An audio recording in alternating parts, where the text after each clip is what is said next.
Primera carta de San Pablo a los Corintios. Primera de Corintios, capítulo 1. Pablo, llamado por la voluntad de Dios a ser apóstol de Cristo Jesús, y nuestro hermano Sóstenes, a la iglesia de Dios que está en Corinto, a los que han sido santificados en Cristo Jesús y llamados a ser su santo pueblo, junto con todos los que en todas partes invocan el nombre de nuestro Señor Jesucristo, Señor de ellos y de nosotros. Que Dios nuestro Padre y el Señor Jesucristo les concedan gracia y paz. Siempre doy gracias a Dios por ustedes, pues Él, en Cristo Jesús, les ha dado su gracia. Unidos a Cristo, ustedes se han llenado de toda riqueza, tanto en palabra como en conocimiento. Así se ha confirmado en ustedes nuestro testimonio acerca de Cristo, de modo que no les falta ningún don espiritual mientras esperan con ansias que se manifieste nuestro Señor Jesucristo. Él los mantendrá firmes hasta el fin, para que sean irreprochables en el día de nuestro Señor Jesucristo. Fiel es Dios, quien los ha llamado a tener comunión con su Hijo Jesucristo nuestro Señor. Les suplico, hermanos, en el nombre de nuestro Señor Jesucristo, que todos vivan en armonía y que no haya divisiones entre ustedes, sino que se mantengan unidos en un mismo pensar y en un mismo propósito. Digo esto, hermanos míos, porque algunos de la familia de Cloé me han informado que hay rivalidades entre ustedes. Me refiero a que unos dicen, yo sigo a Pablo, otros afirman, yo a Apolos, otros, yo a Cefas, y otros, yo a Cristo. ¿Cómo? ¿Está dividido Cristo? ¿Acaso Pablo fue crucificado por ustedes? ¿O es que fueron bautizados en el nombre de Pablo? Gracias a Dios que no bauticé a ninguno de ustedes, excepto a Crispo y a Gayo, de modo que nadie puede decir que fue bautizado en mi nombre. Bueno, también bauticé a la familia de Estéfanas. Fuera de estos, no recuerdo haber bautizado a ningún otro, pues Cristo no me envió a bautizar sino a predicar el Evangelio, y eso sin discursos de sabiduría humana, para que la cruz de Cristo no perdiera su eficacia. Me explico. El mensaje de la cruz es una locura para los que se pierden. En cambio, para los que se salvan, es decir, para nosotros, este mensaje es el poder de Dios, pues está escrito: destruiré la sabiduría de los sabios, frustraré la inteligencia de los inteligentes. ¿Dónde está el sabio? ¿Dónde el erudito? ¿Dónde el filósofo de esta época? ¿No ha convertido Dios en locura la sabiduría de este mundo?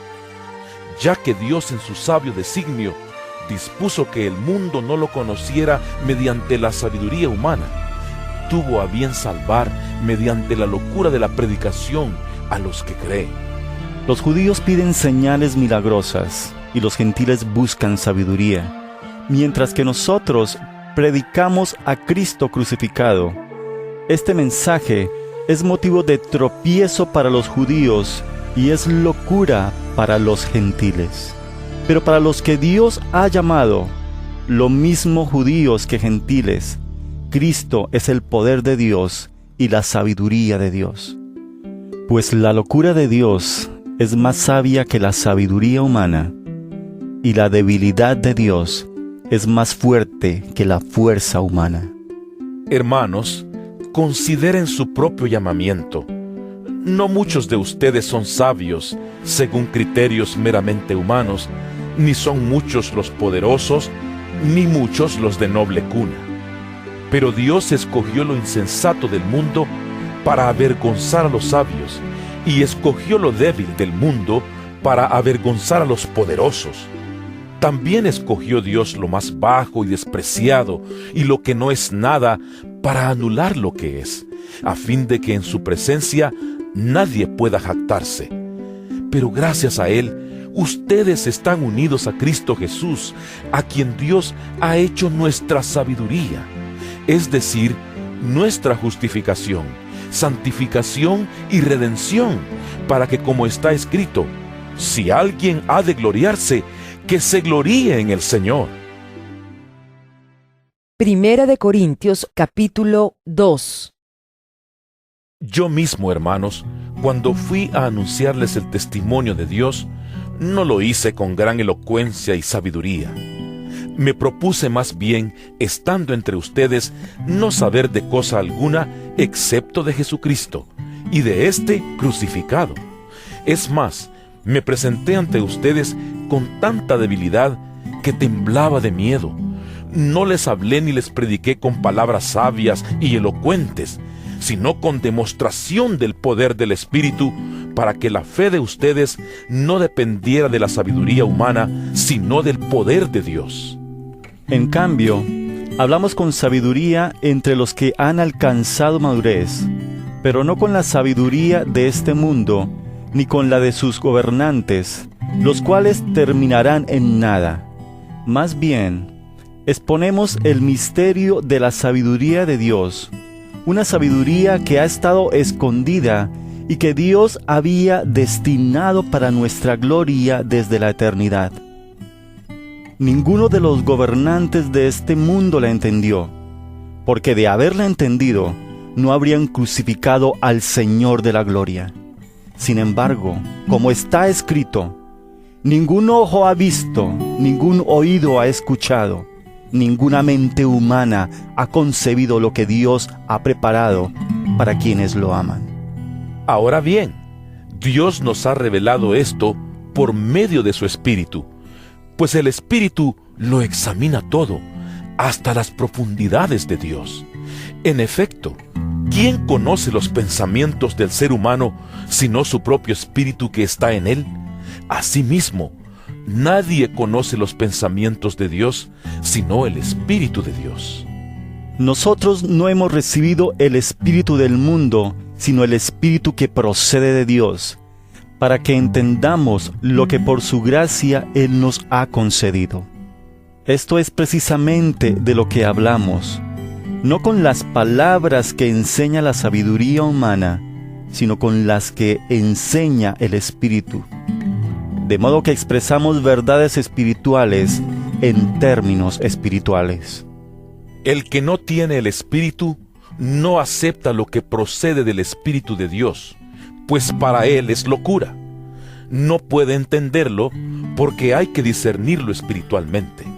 En cambio, el que es espiritual lo juzga todo, aunque él mismo no está sujeto al juicio de nadie, porque ¿quién ha conocido la mente del Señor para que pueda instruirlo?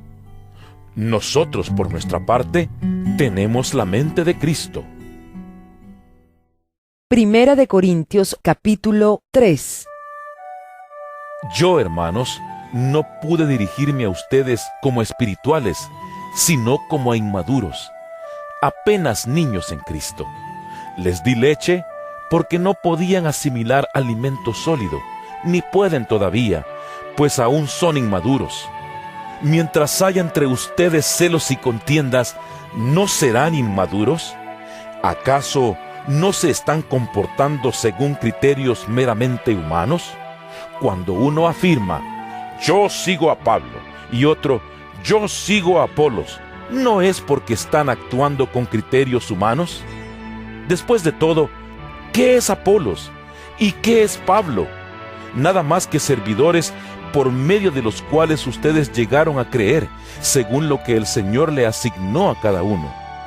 Yo sembré, Apolos regó, pero Dios ha dado el crecimiento. Así que no cuenta ni el que siembra ni el que riega, sino solo Dios, quien es el que hace crecer. El que siembra y el que riega están al mismo nivel, aunque cada uno será recompensado según su propio trabajo. En efecto, nosotros somos colaboradores al servicio de Dios, y ustedes son el campo de cultivo de Dios, son el edificio de Dios. Según la gracia que Dios me ha dado, yo, como maestro constructor, eché los cimientos, y otro construye sobre ellos.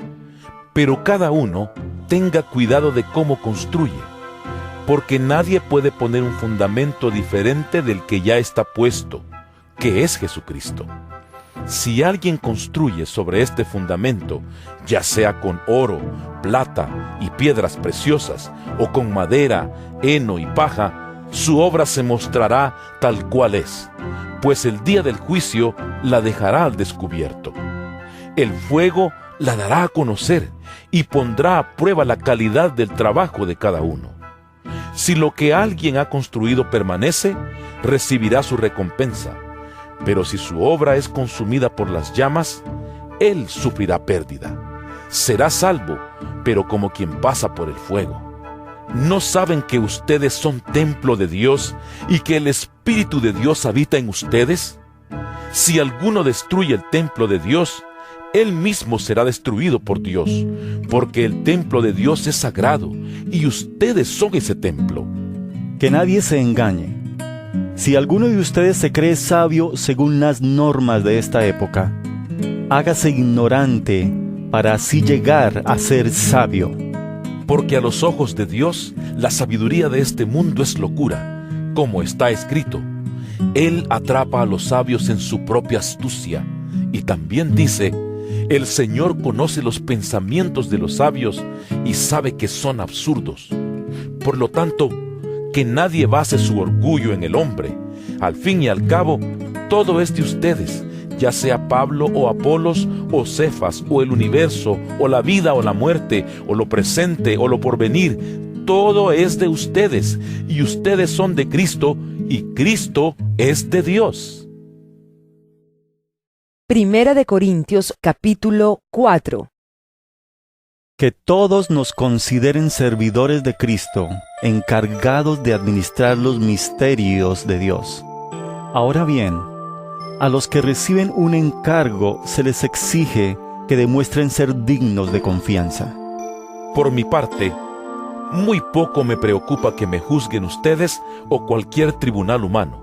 Es más, ni siquiera me juzgo a mí mismo, porque aunque la conciencia no me remuerde, no por eso quedo absuelto. El que me juzga es el Señor. Por lo tanto, no juzguen nada antes de tiempo. Esperen hasta que venga el Señor. Él sacará a la luz lo que está oculto en la oscuridad y pondrá al descubierto las intenciones de cada corazón. Entonces, cada uno recibirá de Dios la alabanza que le corresponda. Hermanos, todo esto lo he aplicado a Apolos y a mí mismo para beneficio de ustedes, con el fin de que aprendan de nosotros aquello de no ir más allá de lo que está escrito. Así ninguno de ustedes podrá engreírse de haber favorecido al uno en perjuicio del otro. ¿Quién te distingue de los demás? ¿Qué tienes que no hayas recibido? Y si lo recibiste, ¿por qué presumes como si no te lo hubieran dado? Ya tienen todo lo que desean, ya se han enriquecido, han llegado a ser reyes, y eso sin nosotros. Ojalá fueran de veras reyes para que también nosotros reináramos con ustedes. Por lo que veo, a nosotros los apóstoles, Dios nos ha hecho desfilar en el último lugar, como a los sentenciados a muerte. Hemos llegado a ser un espectáculo para todo el universo, tanto para los ángeles como para los hombres. Por causa de Cristo, nosotros somos los ignorantes. Ustedes, en Cristo, son los inteligentes. Los débiles somos nosotros. Los fuertes son ustedes. A ustedes se les estima, a nosotros se nos desprecia. Hasta el momento pasamos hambre, tenemos sed, nos falta ropa, se nos maltrata, no tenemos dónde vivir. Con estas manos nos matamos trabajando. Si nos maldicen, bendecimos. Si nos persiguen, los soportamos. Si nos calumnian, los tratamos con gentileza. Se nos considera la escoria de la tierra, la basura del mundo, y así hasta el día de hoy. No les escribo esto para avergonzarlos, sino para amonestarlos como a hijos míos amados. De hecho, aunque tuvieran ustedes miles de tutores en Cristo, padres sí que no tienen muchos, porque mediante el Evangelio yo fui el Padre que los engendró en Cristo Jesús. Por tanto, les ruego que sigan mi ejemplo. Con este propósito les envié a Timoteo, mi amado y fiel hijo en el Señor. Él les recordará mi manera de comportarme en Cristo Jesús, como enseño por todas partes y en todas las iglesias. Ahora bien, algunos de ustedes se han vuelto presuntuosos, pensando que no iré a verlos. Lo cierto es que, si Dios quiere, iré a visitarlos muy pronto, y ya veremos no solo cómo hablan, sino cuánto poder tienen esos presumidos. Porque el reino de Dios no es cuestión de palabras, sino de poder. ¿Qué prefieren? ¿Que vaya a verlos con un látigo o con amor y espíritu apacible? Primera de Corintios capítulo 5. Es ya del dominio público que hay entre ustedes un caso de inmoralidad sexual que ni siquiera entre los paganos se tolera. A saber, que uno de ustedes tiene por mujer a la esposa de su padre, y de esto se sienten orgullosos. ¿No debieran más bien haber lamentado lo sucedido y expulsado de entre ustedes al que hizo tal cosa? Yo, por mi parte, aunque no estoy físicamente entre ustedes, sí estoy presente en espíritu, y ya he juzgado como si estuviera presente al que cometió ese pecado. Cuando se reúnan en el nombre de nuestro Señor Jesús, y con su poder yo los acompañe en espíritu, entreguen a este hombre a Satanás para destrucción de su naturaleza pecaminosa, a fin de que su espíritu sea salvo en el día del Señor. Hacen mal en jactarse. ¿No se dan cuenta de que un poco de levadura hace fermentar toda la masa? Desháganse de la vieja levadura para que sean masa nueva, panes sin levadura como lo son en realidad. Porque Cristo, nuestro Cordero Pascual, ya ha sido sacrificado. Así que celebremos nuestra Pascua no con la vieja levadura, que es la malicia y la perversidad, sino con pan sin levadura, que es la sinceridad y la verdad. Por carta ya les he dicho que no se relacionen con personas inmorales. Por supuesto, no me refería a la gente inmoral de este mundo, ni a los avaros, estafadores o idólatras. En tal caso, tendrían ustedes que salirse de este mundo. Pero en esta carta, quiero aclararles que no deben relacionarse con nadie que, llamándose hermano, sea inmoral o avaro, idólatra, calumniador, borracho o estafador. Con tal persona ni siquiera deben juntarse para comer. ¿Acaso me toca a mí juzgar a los de afuera? ¿No son ustedes los que deben juzgar a los de adentro? Dios juzgará a los de afuera. Expulsen al malvado de entre de ustedes. Primera de Corintios capítulo 6.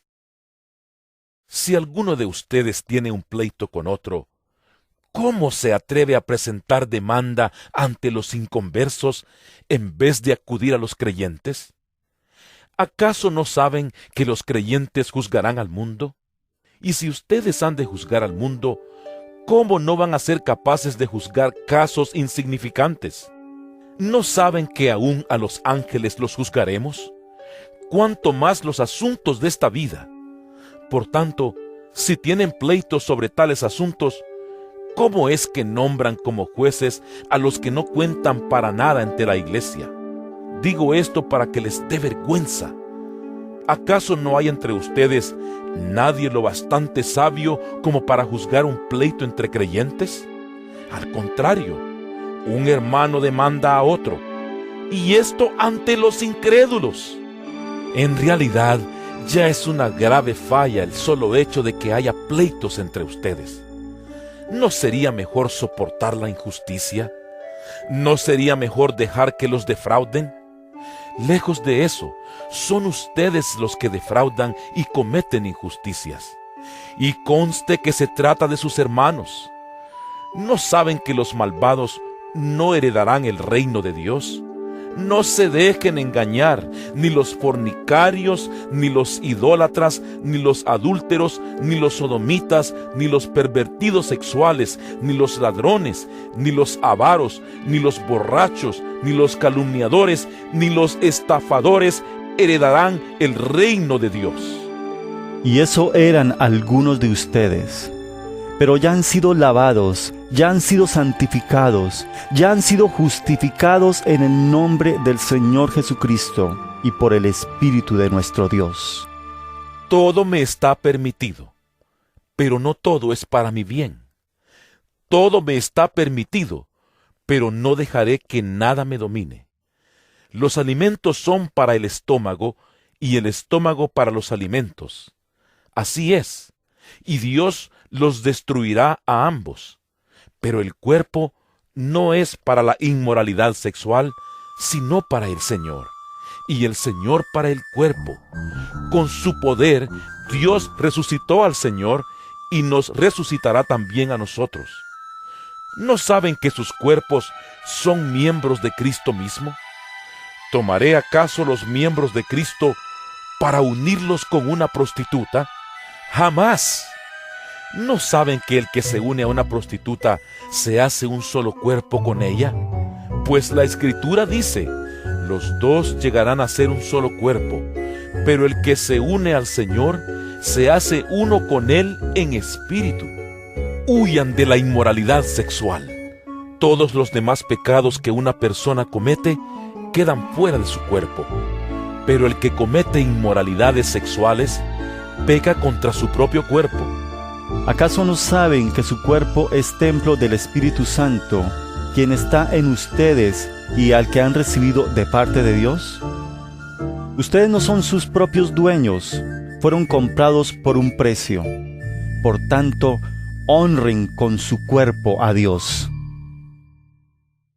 Primera de Corintios capítulo 7.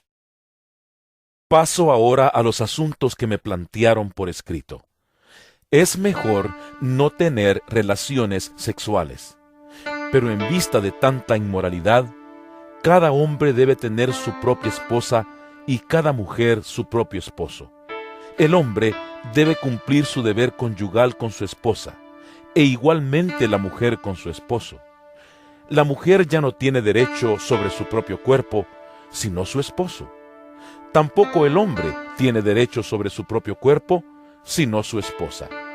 No se nieguen el uno al otro, a no ser de común acuerdo, y solo por un tiempo, para dedicarse a la oración. No tarden en volver a unirse nuevamente. De lo contrario, pueden caer en tentación de Satanás por falta de dominio propio. Ahora bien, esto lo digo como una concesión y no como una orden. En realidad, preferiría que todos fueran como yo. No obstante, cada uno tiene de Dios su propio don. Este posee uno, aquel otro. A los solteros y a las viudas les digo que sería mejor que se quedaran como yo. Pero si no pueden dominarse, que se casen, porque es preferible casarse que quemarse de pasión. A los casados les doy la siguiente orden: no yo, sino el Señor, que la mujer no se separe de su esposo. Sin embargo, si se separa, que no se vuelva a casar, de lo contrario, que se reconcilie con su esposo. Asimismo, que el hombre no se divorcie de su esposa. A los demás les digo yo, no es mandamiento del Señor. Si algún hermano tiene una esposa que no es creyente, y ella consiente en vivir con él, que no se divorcie de ella. Y si una mujer tiene un esposo que no es creyente, y él consiente en vivir con ella, que no se divorcie de él. Porque el esposo no creyente ha sido santificado por la unión con su esposa, y la esposa no creyente ha sido santificada por la unión con su esposo creyente. Si así no fuera, sus hijos serían impuros, mientras que de hecho son santos. Sin embargo, si el cónyuge no creyente decide separarse, no se lo impidan. En tales circunstancias, el cónyuge creyente queda sin obligación. Dios nos ha llamado a vivir en paz. ¿Cómo sabes tú, mujer, si acaso salvarás a tu esposo? ¿O cómo sabes tú, hombre, si acaso salvarás a tu esposa? En cualquier caso, cada uno debe vivir conforme a la condición que el Señor le asignó y a la cual Dios lo ha llamado. Esta es la norma que establezco en todas las iglesias. ¿Fue llamado alguno estando ya circuncidado? Que no disimule su condición. ¿Fue llamado alguno sin estar circuncidado? Que no se circuncide. Para nada cuenta estar o no estar circuncidado. Lo que importa es cumplir los mandatos de Dios. Que cada uno permanezca en la condición que estaba cuando Dios lo llamó. ¿Eras esclavo cuando fuiste llamado? No te preocupes, aunque si tienes la oportunidad de conseguir tu libertad, aprovéchala. Porque el que era esclavo cuando el Señor lo llamó, es un liberto del Señor. Del mismo modo, el que era libre cuando fue llamado, es un esclavo de Cristo. Ustedes fueron comprados por un precio. No se vuelvan esclavos de nadie. Hermanos, que no permanezca ante Dios en la condición en que estaba cuando Dios lo llamó. En cuanto a las personas solteras, no tengo ningún mandato del Señor, pero doy mi opinión como quien, por la misericordia del Señor, es digno de confianza. Pienso que, a causa de la crisis actual, es bueno que cada persona se quede como está. ¿Estás casado? No procures divorciarte. ¿Estás soltero? No busques esposa. Pero si te casas, no pecas. Y si una joven se casa, tampoco comete pecado. Sin embargo, los que se casan tendrán que pasar por muchos aprietos y yo quiero evitárselos.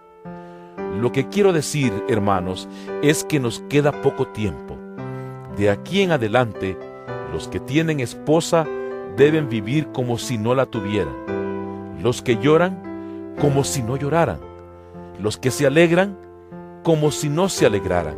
Los que compran algo, como si no lo poseyeran. Los que disfrutan de las cosas de este mundo, como si no disfrutaran de ellas. Porque este mundo, en su forma actual, está por desaparecer. Yo preferiría que estuvieran libres de preocupaciones. El soltero se preocupa de las cosas del Señor y de cómo agradarlo, pero el casado se preocupa de las cosas de este mundo y de cómo agradar a su esposa. Sus intereses están divididos. La mujer no casada, lo mismo que la joven soltera, se preocupa de las cosas del Señor, se afana por consagrarse al Señor tanto en cuerpo como en espíritu. Pero la casada se preocupa de las cosas de este mundo y de cómo agradar a su esposo. Les digo esto por su propio bien, no para ponerles restricciones, sino para que vivan con decoro y plenamente dedicados al Señor. Si alguno piensa que no está tratando a su prometida como es debido, y ella ha llegado ya a su madurez, por lo cual él se siente obligado a casarse, que lo haga. Con eso no peca, que se case.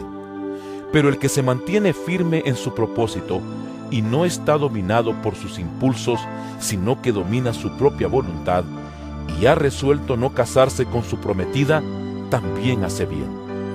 De modo que el que se casa con su prometida hace bien, pero el que no se casa hace mejor.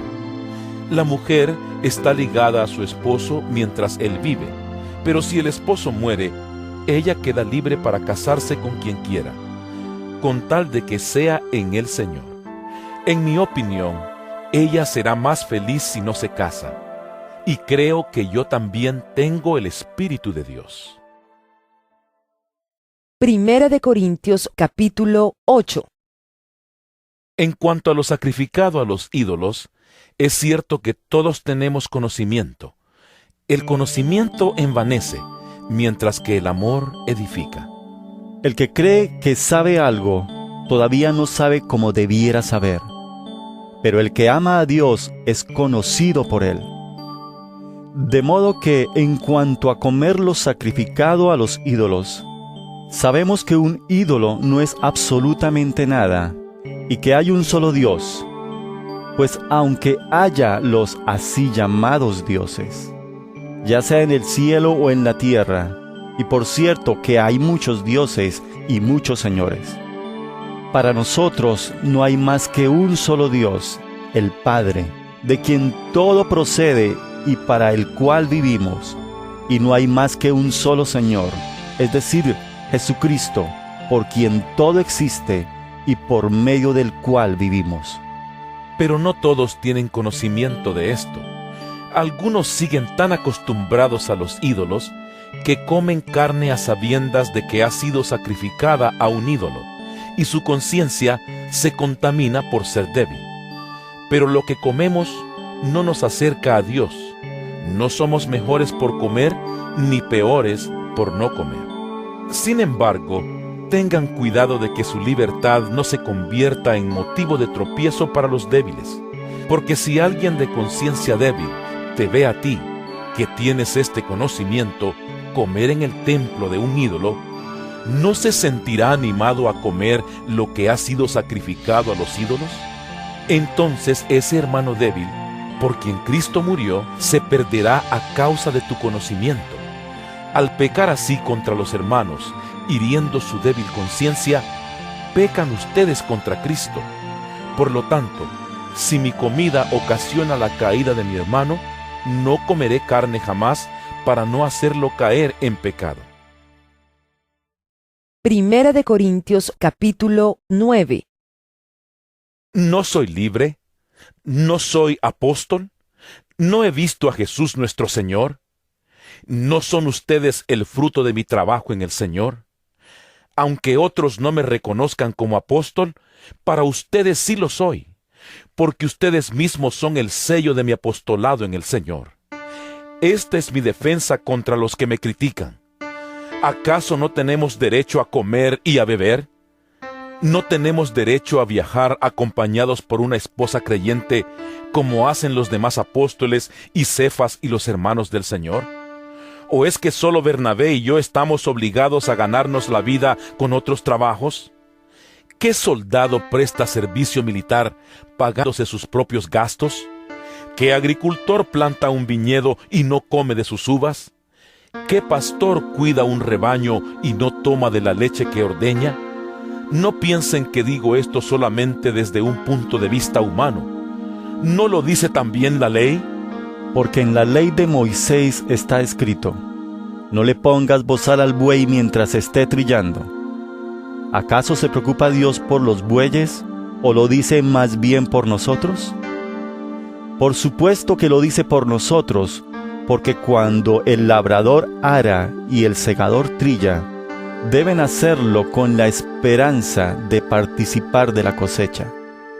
Si hemos sembrado semilla espiritual entre ustedes, ¿será mucho pedir que cosechemos de ustedes lo material? Si otros tienen derecho a este sustento de parte de ustedes, ¿no lo tendremos aún más nosotros? Sin embargo, no ejercimos este derecho, sino que lo soportamos todo con tal de no crear obstáculo al Evangelio de Cristo. ¿No saben que los que sirven en el templo reciben su alimento del templo, y que los que atienden al altar participan de lo que se ofrece en el altar? Así también el Señor ha ordenado que quienes predican el Evangelio vivan de este ministerio. Pero no me he aprovechado de ninguno de estos derechos, ni escribo de esta manera porque quiera reclamarlos. Prefiero morir a que alguien me prive de este motivo de orgullo. Sin embargo, cuando predico el Evangelio, no tengo de qué enorgullecerme, ya que estoy bajo la obligación de hacerlo. ¡Ay de mí si no predico el Evangelio! En efecto, si lo hiciera por mi propia voluntad, tendría recompensa, pero si lo hago por obligación, no hago más que cumplir la tarea que se me ha encomendado. ¿Cuál es entonces mi recompensa? Pues que al predicar el Evangelio pueda presentarlo gratuitamente sin hacer valer mi derecho. Aunque soy libre respecto a todos, de todos me he hecho esclavo para ganar a tantos como sea posible. Entre los judíos me volví judío, a fin de ganarlos a ellos. Entre los que viven bajo la ley, me volví como los que están sometidos a ella, aunque yo mismo no vivo bajo la ley, a fin de ganar a estos. Entre los que no tienen la ley, me volví como los que están sin ley, aunque no estoy libre de la ley de Dios, sino comprometido con la ley de Cristo, a fin de ganar a los que están sin ley. Entre los débiles me hice débil, a fin de ganar a los débiles. Me hice todo para todos, a fin de salvar a algunos por todos los medios posibles. Todo esto lo hago por causa del Evangelio, para participar de sus frutos. ¿No saben que en una carrera todos los corredores compiten, pero solo uno obtiene el premio? Corran pues de tal modo que lo obtengan. Todos los deportistas se entrenan con mucha disciplina. Ellos lo hacen para obtener un premio que se echa a perder. Nosotros, en cambio, por uno que dura para siempre. Así que yo no corro como quien no tiene meta. No lucho como quien da golpes al aire. Más bien, golpeo mi cuerpo y lo domino. No sea que, después de haber predicado a otros, yo mismo quede descalificado. Primera de Corintios, capítulo 10. No quiero que desconozcan, hermanos, que nuestros antepasados estuvieron todos bajo la nube y que todos atravesaron el mar. Todos ellos fueron bautizados en la nube y en el mar para unirse a Moisés. Todos también comieron el mismo alimento espiritual y tomaron la misma bebida espiritual, pues bebían de la roca espiritual que los acompañaba, y la roca era Cristo. Sin embargo, la mayoría de ellos no agradaron a Dios y sus cuerpos quedaron tendidos en el desierto. Todo eso sucedió para servirnos de ejemplo, a fin de que no nos apasionemos por lo malo como lo hicieron ellos. No sean idólatras, como lo fueron algunos de ellos.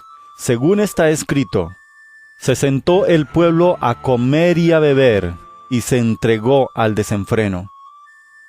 No cometamos inmoralidad sexual como algunos lo hicieron, por lo que un solo día perecieron 23,000. Tampoco pongamos a prueba al Señor como lo hicieron algunos y murieron víctimas de las serpientes. Ni murmuren contra Dios como lo hicieron algunos y sucumbieron a manos del ángel destructor. Todo eso les sucedió para servir de ejemplo, y quedó escrito para advertencia nuestra, pues a nosotros nos ha llegado el fin de los tiempos. Por lo tanto, si alguien piensa que está firme, tenga cuidado de no caer. Ustedes no han sufrido ninguna tentación que no sea común al género humano. Pero Dios es fiel y no permitirá que ustedes sean tentados más allá de lo que puedan aguantar. Más bien, cuando llegue la tentación, Él les dará también una salida a fin de que puedan resistir. Por tanto, mis queridos hermanos, huyan de la idolatría. Me dirijo a personas sensatas. Juzguen ustedes mismos lo que digo. Esa copa de bendición por la cual damos gracias, ¿no significa que entramos en comunión con la sangre de Cristo? Ese pan que partimos, ¿no significa que entramos en comunión con el cuerpo de Cristo? Hay un solo pan del cual todos participamos. Por eso, aunque somos muchos, formamos un solo cuerpo. Consideren al pueblo de Israel como tal. ¿No entran en comunión con el altar los que comen de lo sacrificado? ¿Qué quiero decir con esta comparación? ¿Que el sacrificio que los gentiles ofrecen a los ídolos sea algo, o que el ídolo mismo sea algo? No, sino que cuando ellos ofrecen sacrificios, lo hacen para los demonios, no para Dios. Y no quiero que ustedes entren en comunión con los demonios. No pueden beber de la copa del Señor y también de la copa de los demonios. No pueden participar de la mesa del Señor y también de la mesa de los demonios. ¿O vamos a provocar a celos al Señor? ¿Somos acaso más fuertes que Él? Todo está permitido, pero no todo es provechoso. Todo está permitido, pero no todo es constructivo. Que nadie busque sus propios intereses, sino los del prójimo. Coman de todo lo que se vende en la carnicería, sin preguntar nada por motivos de conciencia. Porque del Señor es la tierra y todo cuanto hay en ella. Si algún incrédulo los invita a comer y ustedes aceptan la invitación, coman de todo lo que les sirvan sin preguntar nada por motivos de conciencia. Ahora bien, si alguien les dice, esto ha sido ofrecido en sacrificio a los ídolos, entonces no lo coman por consideración al que se lo mencionó y por motivos de conciencia. Me refiero a la conciencia del otro, no a la de ustedes. ¿Por qué se ha de juzgar mi libertad de acuerdo con la conciencia ajena? Si con gratitud participo de la comida, ¿me van a condenar por comer algo por lo cual doy gracias a Dios? En conclusión, ya sea que coman o beban o hagan cualquier otra cosa, háganlo todo para la gloria de Dios. No hagan tropezar a nadie, ni a judíos, ni a gentiles, ni a la iglesia de Dios. Hagan como yo, que procuro agradar a todos en todo. No busco mis propios intereses, sino los de los demás, para que sean salvos. Primera de Corintios capítulo 11. Imítenme a mí como yo imito a Cristo. Los elogio porque se acuerdan de mí en todo y retienen las enseñanzas tal como se las transmití. Ahora bien, quiero que entiendan que Cristo es cabeza de todo hombre, mientras que el hombre es cabeza de la mujer y Dios es cabeza de Cristo. Todo hombre que ora o profetiza con la cabeza cubierta deshonra al que es su cabeza. En cambio, toda mujer que ora o profetiza con la cabeza descubierta deshonra al que es su cabeza. Es como si estuviera rasurada. Si la mujer no se cubre la cabeza, que se corte también el cabello.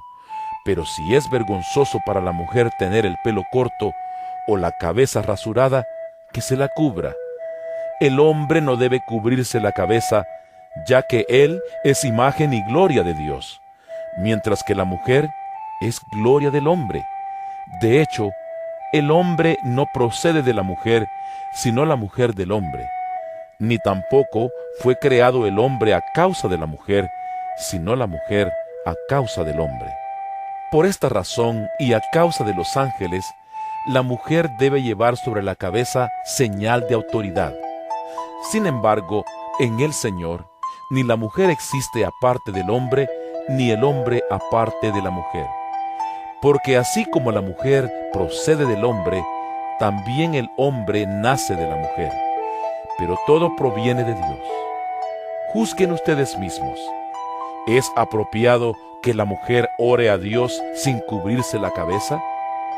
¿No les enseña el mismo orden natural de las cosas que es una vergüenza para el hombre dejarse crecer el cabello, mientras que es una gloria para la mujer llevar cabello largo? Es que a ella se le ha dado su cabellera como velo. Si alguien insiste en discutir este asunto, tenga en cuenta que nosotros no tenemos otra costumbre, ni tampoco las iglesias de Dios. Al darles las siguientes instrucciones, no puedo elogiarlos, ya que sus reuniones traen más perjuicio que beneficio. En primer lugar, oigo decir que cuando se reúnen como iglesia, hay divisiones entre ustedes, y hasta cierto punto lo creo. Sin duda, tiene que haber grupos sectarios entre ustedes para que se demuestre quiénes cuentan con la aprobación de Dios. De hecho, cuando se reúnen, ya no es para comer la cena del Señor, porque cada uno se adelanta a comer su propia cena, de manera que unos se quedan con hambre mientras otros se emborrachan. ¿Acaso no tienen casas donde comer y beber? ¿O es que menosprecian a la iglesia de Dios y quieren avergonzar a los que no tienen nada? ¿Qué les diré? ¿Voy a elogiarlos por esto? ¡Claro que no! Yo recibí del Señor lo mismo que les transmití a ustedes, que el Señor Jesús, la noche en que fue traicionado, tomó pan, y después de dar gracias, lo partió y dijo: Este pan es mi cuerpo, que por ustedes entrego. Hagan esto en memoria de mí. De la misma manera, después de cenar, tomó la copa y dijo: Esta copa es el nuevo pacto en mi sangre. Hagan esto cada vez que beban de ella en memoria de mí. Porque cada vez que comen este pan y beben de esta copa, proclaman la muerte del Señor hasta que Él venga. Por lo tanto, cualquiera que coma el pan o beba de la copa del Señor de manera indigna, será culpable de pecar contra el cuerpo y la sangre del Señor. Así que cada uno debe examinarse a sí mismo antes de comer el pan y beber de la copa. Porque el que come y bebe sin discernir el cuerpo, come y bebe su propia condena. Por eso hay entre ustedes muchos débiles y enfermos, e incluso varios han muerto. Si nos examináramos a nosotros mismos, no se nos juzgaría. Pero si nos juzga el Señor, nos disciplina para que no seamos condenados con el mundo. Así que, hermanos míos, cuando se reúnan para comer, espérense unos a otros. Si alguno tiene hambre, que come en su casa, para que las reuniones de ustedes no resulten dignas de condenación. Los demás asuntos los arreglaré cuando los visite. Primera de Corintios capítulo 12. En cuanto a los dones espirituales, hermanos, quiero que entiendan bien este asunto. Ustedes saben que cuando eran paganos, se dejaban arrastrar hacia los ídolos mudos. Por eso les advierto que nadie que esté hablando por el Espíritu de Dios puede maldecir a Jesús, ni nadie puede decir: Jesús es el Señor, sino por el Espíritu Santo. Ahora bien, hay diversos dones, pero un mismo Espíritu. Hay diversas maneras de servir, pero un mismo Señor. Hay diversas funciones, pero es un mismo Dios el que hace todas las cosas en todos. A cada uno se le da una manifestación especial del Espíritu para el bien de los demás. A unos, Dios les da por el Espíritu palabra de sabiduría. A otros, por el mismo Espíritu, palabra de conocimiento. A otros, fe por medio del mismo Espíritu. A otros, y por ese mismo Espíritu, dones para sanar enfermos. A otros, poderes milagrosos. A otros, profecía. A otros, el discernir espíritus. A otros, el hablar en diversas lenguas. Y a otros, el interpretar lenguas. Todo esto lo hace un mismo y único Espíritu, quien reparte a cada uno según Él lo determina. De hecho, aunque el cuerpo es uno solo, tiene muchos miembros, y todos los miembros, no obstante ser muchos, forman un solo cuerpo. Así sucede con Cristo. Todos fuimos bautizados por un solo Espíritu para constituir un solo cuerpo, ya seamos judíos o gentiles, esclavos o libres, y a todos se nos dio a beber de un mismo Espíritu. Ahora bien, el cuerpo no consta de un solo miembro, sino de muchos. Si el pie dijera: como no soy mano, no soy del cuerpo, no por eso dejaría ser parte del cuerpo. Y si la oreja dijera: como no soy ojo, no soy del cuerpo, no por eso dejaría de ser parte del cuerpo. Si todo el cuerpo fuera ojo, ¿qué sería del oído? Si todo el cuerpo fuera oído, ¿qué sería del olfato? En realidad, Dios colocó cada miembro del cuerpo como mejor le pareció. Si todos ellos fueran un solo miembro, ¿qué sería del cuerpo? Lo cierto es que hay muchos miembros, pero el cuerpo es uno solo. El ojo no puede decirle a la mano: no te necesito, ni puede la cabeza decirles a los pies: no los necesito. Al contrario, los miembros del cuerpo que parecen más débiles son indispensables, y a los que nos parecen menos honrosos los tratamos con honra especial. y se les trata con especial modestia a los miembros que nos parecen menos presentables, mientras que los más presentables no requieren trato especial. Así Dios ha dispuesto los miembros de nuestro cuerpo, dando mayor honra a los que menos tenían, a fin de que no haya división en el cuerpo, sino que sus miembros se preocupen por igual unos por otros. Si uno de los miembros sufre, los demás comparten su sufrimiento, y si uno de ellos recibe honor, los demás se alegran con él. Ahora bien, ustedes son el cuerpo de Cristo, y cada uno es miembro de ese cuerpo. En la iglesia Dios ha puesto en primer lugar apóstoles, en segundo lugar profetas, en tercer lugar maestros, luego los que hacen milagros, después los que tienen dones para sanar enfermos, los que ayudan a otros, los que administran y los que hablan en diversas lenguas. ¿Son todos apóstoles? ¿Son todos profetas? ¿Son todos maestros? ¿Hacen todos milagros? ¿Tienen todos dones para sanar enfermos? ¿Hablan todos en lenguas? ¿Acaso interpretan todos? Ustedes, por su parte, ambicionen los mejores dones. Ahora les voy a mostrar un camino más excelente. Primera de Corintios capítulo 13. Si hablo en lenguas humanas y angelicales, pero no tengo amor, no soy más que un metal que resuena o un platillo que hace ruido. Si tengo el don de profecía y entiendo todos los misterios y poseo todo conocimiento, y si tengo una fe que logra trasladar montañas, pero me falta el amor, no soy nada. Si reparto entre los pobres todo lo que poseo, y si entrego mi cuerpo para que lo consuman las llamas, pero no tengo amor, nada gano con eso. El amor es paciente, es bondadoso. El amor no es envidioso ni jactancioso, ni orgulloso.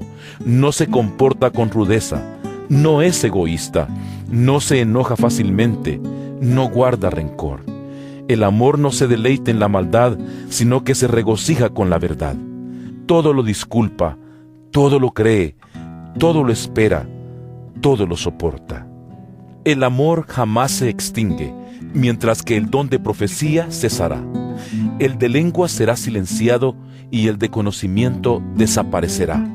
Porque conocemos y profetizamos de manera imperfecta, pero cuando llegue lo perfecto, lo imperfecto desaparecerá. Cuando yo era niño, hablaba como niño, pensaba como niño, razonaba como niño. Cuando llegué a ser adulto, dejé atrás las cosas de niño. Ahora vemos de manera indirecta y velada, como en un espejo, pero entonces veremos cara a cara. Ahora conozco de manera imperfecta, pero entonces conoceré tal y como soy conocido. Ahora pues, permanecen estas tres virtudes: la fe, la esperanza y el amor. Pero la más excelente de ellas es el amor. Primera de Corintios capítulo 14. Empéñense en seguir el amor y ambicionen los dones espirituales, sobre todo el de profecía, porque el que habla en lenguas no habla a los demás sino a Dios. En realidad, nadie le entiende lo que dice, pues habla misterios por el Espíritu. En cambio, el que profetiza habla a los demás para edificarlos, animarlos y consolarlos. El que habla en lenguas se edifica a sí mismo. En cambio, el que profetiza edifica a la iglesia.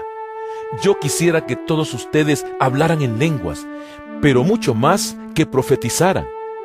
El que profetiza aventaja al que habla en lenguas, a menos que éste también interprete para que la iglesia reciba edificación.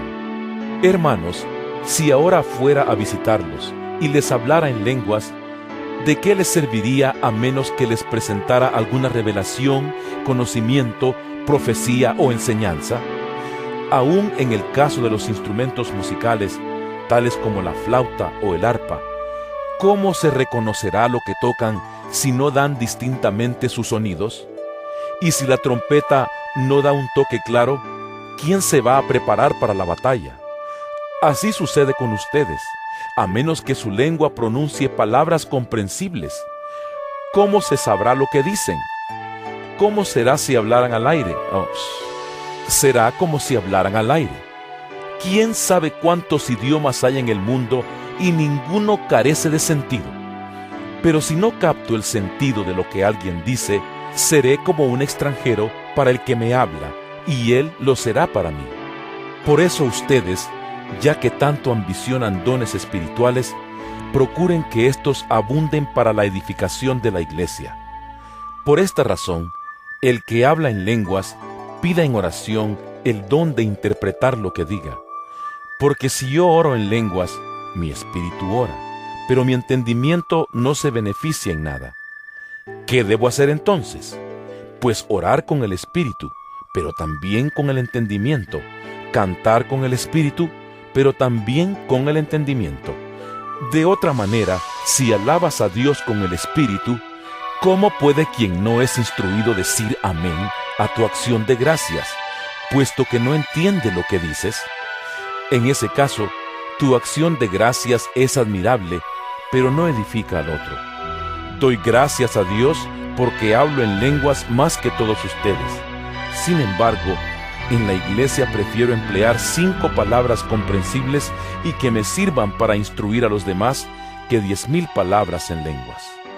Hermanos, no sean niños en su modo de pensar.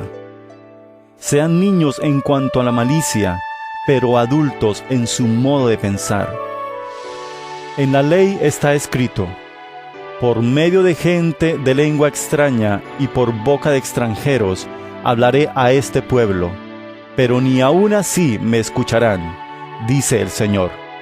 De modo que el hablar en lenguas es una señal, no para los creyentes, sino para los incrédulos.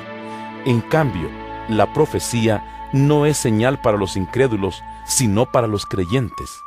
Así que, si toda la iglesia se reúne y todos hablan en lenguas, y entran algunos que no entienden o no creen, ¿no dirán que ustedes están locos?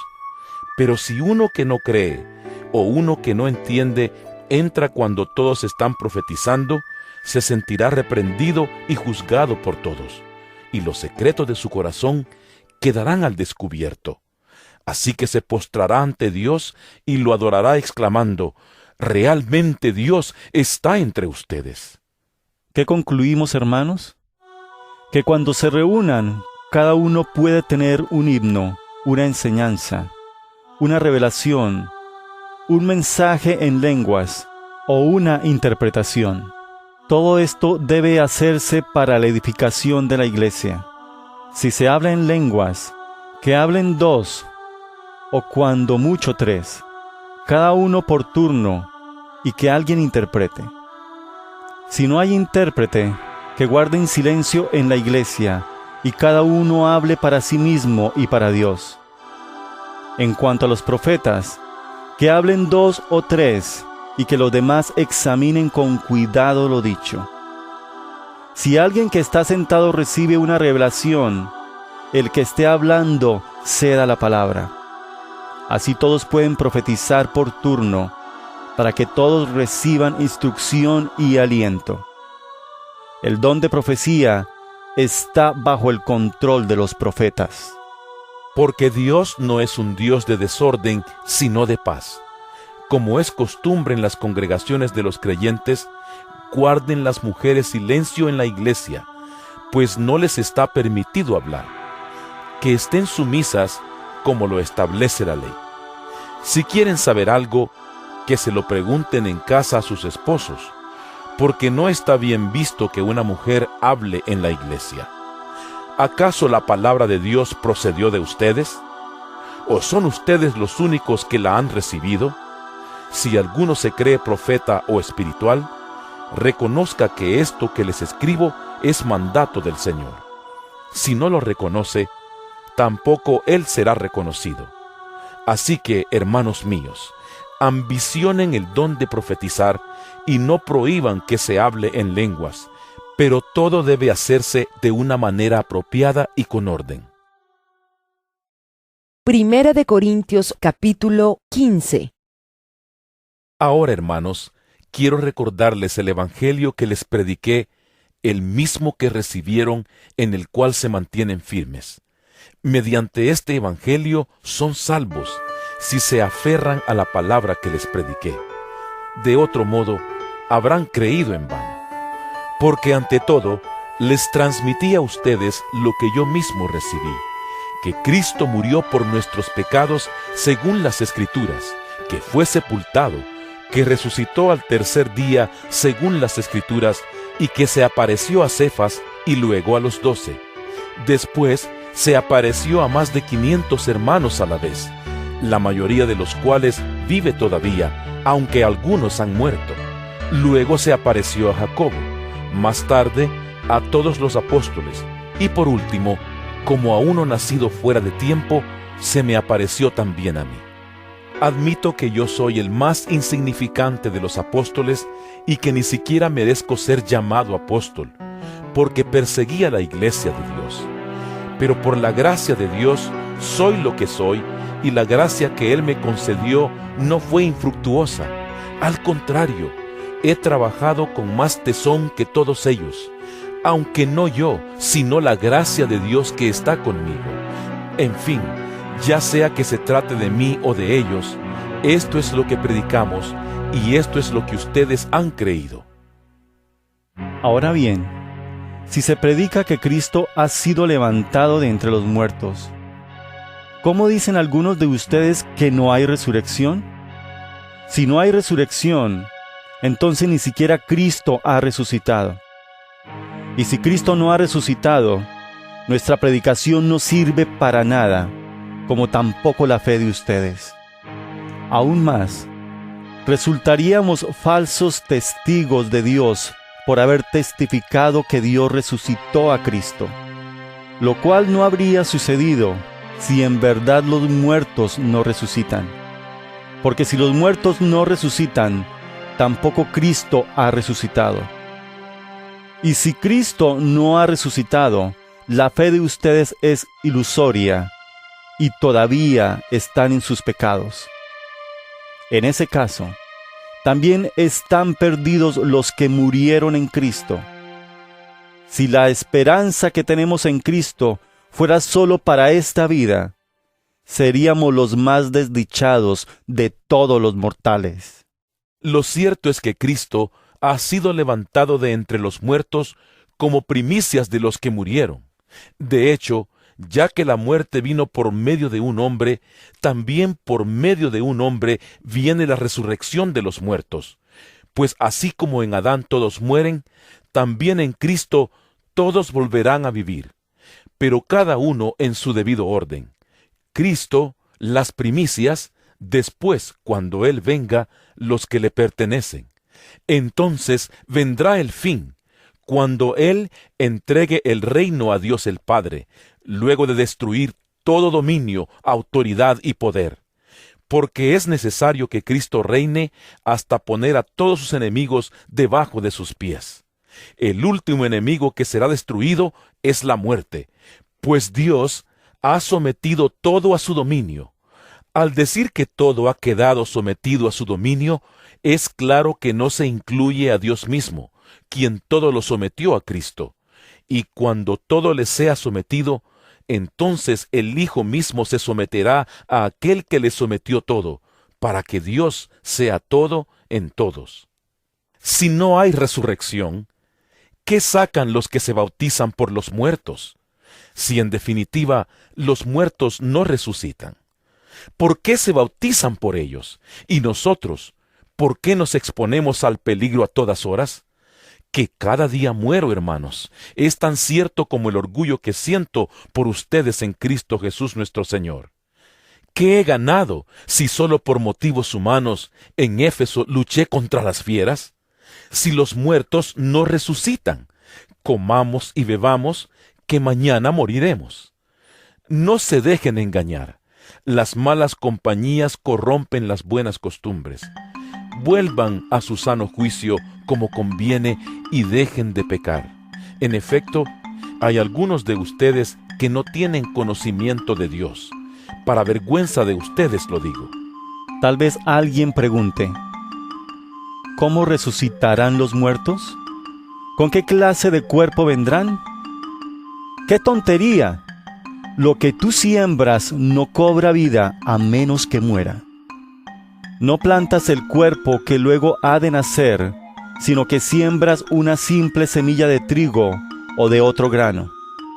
Pero Dios le da el cuerpo que quiso darle, y a cada clase de semilla le da un cuerpo propio. No todos los cuerpos son iguales. Hay cuerpos humanos, también los hay de animales terrestres, de aves y de peces. Asimismo, hay cuerpos celestes y cuerpos terrestres. Pero el esplendor de los cuerpos celestes es uno, y el de los cuerpos terrestres es otro. Uno es el esplendor del sol, otro el de la luna y otro el de las estrellas. Cada estrella tiene su propio brillo. Así sucederá también con la resurrección de los muertos. Lo que se siembra en corrupción, resucita en incorrupción. Lo que se siembra en oprobio, resucita en gloria. Lo que se siembra en debilidad, resucita en poder. Se siembra un cuerpo natural, resucita un cuerpo espiritual. Si hay un cuerpo natural, también hay un cuerpo espiritual. Así está escrito. El primer hombre, Adán, se convirtió en un ser viviente. El último Adán, en el espíritu que da vida. No vino primero lo espiritual, sino lo natural, y después lo espiritual. El primer hombre era del polvo de la tierra, el segundo hombre del cielo. Como es aquel hombre terrenal, así son también los de la tierra, y como es el celestial, así son también los del cielo. Y así como hemos llevado la imagen de aquel hombre terrenal, llevaremos también la imagen del celestial. Les declaro, hermanos, que el cuerpo mortal no puede heredar el reino de Dios, ni lo corruptible puede heredar lo incorruptible. Fíjense bien en el misterio que les voy a revelar. No todos moriremos, pero todos seremos transformados en un instante, en un abrir y cerrar de ojos, al toque final de la trompeta. Pues sonará la trompeta y los muertos resucitarán con un cuerpo incorruptible, y nosotros seremos transformados, porque lo corruptible tiene que revestirse de lo incorruptible y lo mortal de inmortalidad. Cuando lo corruptible se revista de lo incorruptible y lo mortal de inmortalidad, entonces se cumplirá lo que está escrito: la muerte ha sido devorada por la victoria. ¿Dónde está, oh muerte, tu victoria? ¿Dónde está, oh muerte, tu aguijón? El aguijón de la muerte es el pecado, y el poder del pecado es la ley. Pero gracias a Dios que nos da la victoria por medio de nuestro Señor Jesucristo. Por lo tanto, mis queridos hermanos, manténganse firmes e inconmovibles, progresando siempre en la obra del Señor, conscientes de que su trabajo en el Señor no es en vano. Primera de Corintios capítulo 16.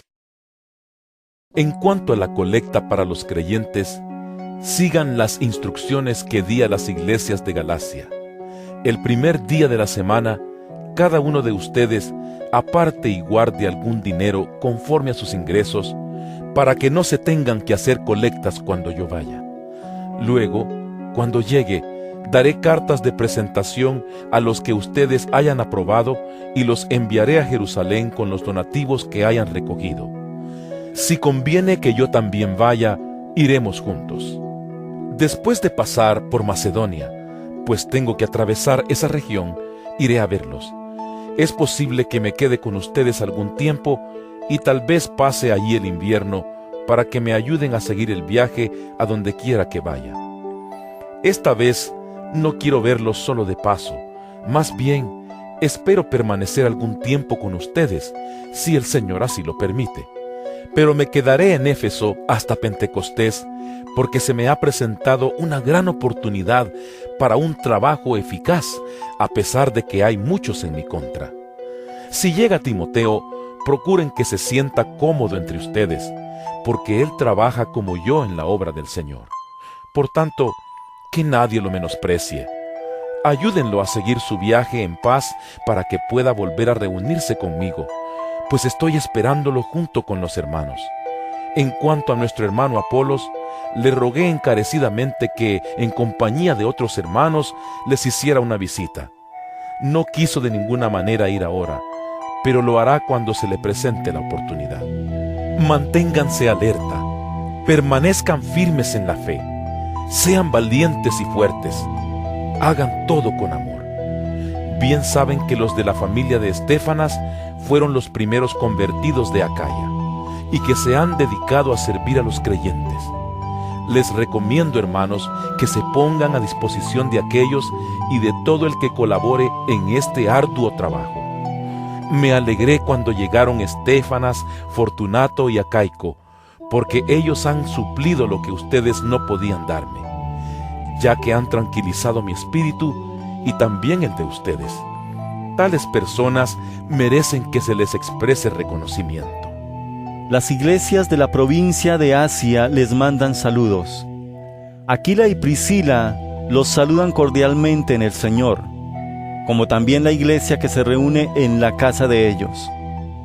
Todos los hermanos les mandan saludos. Salúdense unos a otros con un beso santo. Yo, Pablo, escribo este saludo de mi puño y letra. Si alguno no ama al Señor, quede bajo maldición. Maranata, que la gracia del Señor Jesús sea con ustedes. Los amo a todos ustedes en Cristo Jesús. Amén.